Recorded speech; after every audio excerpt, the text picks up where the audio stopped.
Hi అండి, అందరికీ నమస్కారం. Welcome to శ్రీమాల kitchen. ఈరోజు వెజ్ ఫ్రైడ్ రైస్ తయారు చేద్దాం రెస్టారెంట్ స్టైల్లో. కావాల్సిన పదార్థాలు: క్యారెట్, క్యాప్సికము, ఉల్లికాడలు, వెల్లిపాయలు చిన్నగా కట్ చేసుకొని పక్కన పెట్టుకోవాలి. ముందుగా ఒక గిన్నె పెట్టుకొని అందులో నీళ్ళు ఎసరు పెట్టుకోవాలి. రైసు ముందుగా చేసుకొని పక్కన పెట్టుకోవాలండి. రైసు పుల్లలుగా ఉంటేనే ఈ ఫ్రైడ్ రైస్ అనేది చాలా బాగుంటుంది. దానికి ఒక 3 కప్పుల వాటర్, నేను 3 కప్పుల రైస్ తీసుకున్నానండి. బాస్మతి రైస్. మీరు ఇంట్లో ఉన్న రైస్తో కూడా చేసుకోవచ్చు. నేనైతే బాస్మతి రైస్ తీసుకున్నాను. 3 కప్పుల రైస్ నానబెట్టాను.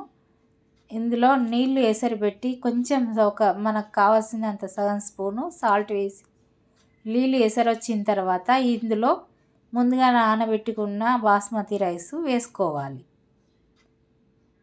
మరీ మెత్తగా ఉడకనివ్వద్దండి. కొంచెం పుల్లలాగా ఉంటేనే ఈ వెజ్ ఫ్రైడ్ రైస్ అనేది చాలా బాగుంటుంది. ఎక్కువసేపు బియ్యాన్ని నానబెట్టద్దు, విరిగిపోతాయి. ఒక 2-3 నిమిషాలు నానబెడితే సరిపోతుంది. ఇలా చూడండి, మంచిగా ఉడకనివ్వాలి.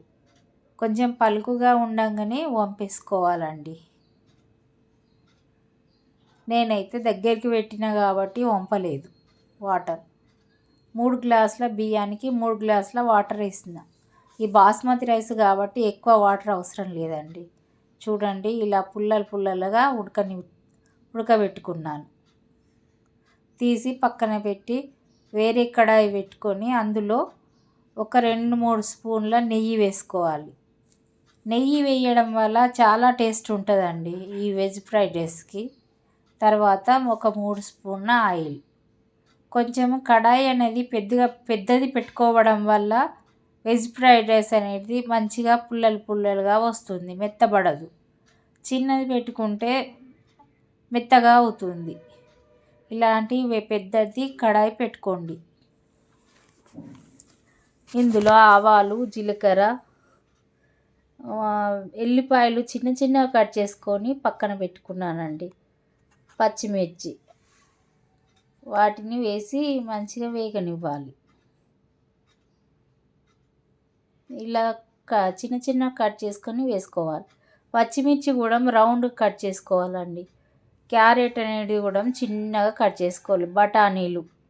బఠానీలు ఉడకబెట్టొద్దండి, ఇవి వట్టినే ఉడికిపోతాయి ఇందులో వేయడం వల్ల.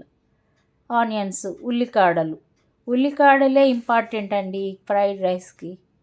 ఉల్లికాడలు, క్యారెట్, బఠానీలు వీటితోనే బాగుంటుంది. ఒక 2-3 నిమిషాల పాటు మంచిగా వేగనివ్వాలి. నేను రైస్లో సాల్ట్ వేసిన కాబట్టి ఇందులో కొంచెం సాల్టే వేసిన కూరగాయలకు. ఈ రైస్ అంతా ఇందులో వేసి మిరియాల పౌడర్ అండి ఇలా సన్నగా మిక్సీ పట్టుకొని వేసుకోవాలి. కొన్ని ఆనియన్స్, ఉల్లికాడలు వేసి ఒక 2-3 నిమిషాల పాటు మంచిగా కలపాలి. మొత్తం అంతా మిక్స్ చేయాలండి. రైస్కి పట్టేలా కూరగాయ ముక్కలన్నీ రైస్కి పట్టేలా మంచిగా కలపాలి. ఇలా పెద్ద కడాయి పెట్టుకుంటేనే చాలా బాగుంటుందండి. చిన్న కడాయి పెట్టవద్దు. ఎంత బాగుందో ఫ్రైడ్ రైస్. మా పిల్లలు మొన్న తిన్నారు హోటల్లో, చెయ్యమని అంటే మా ఇంట్లో చేశానండి. చాలా బాగా వచ్చింది. మీరు కూడా ఇట్లా చేయండి. పిల్లలకు అప్పుడప్పుడు ఇలా చేయాలి, వెరైటీ. ఎంతో ఇష్టంగా తింటారండి. దీనికి రైతా కానీ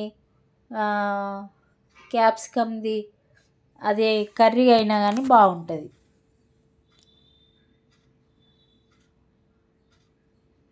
మొత్తం మిక్స్ చేసుకోవాలి. అంతేనండి, రెడీ అయిపోయింది వెజ్ ఫ్రైడ్ రైస్ రెడీ.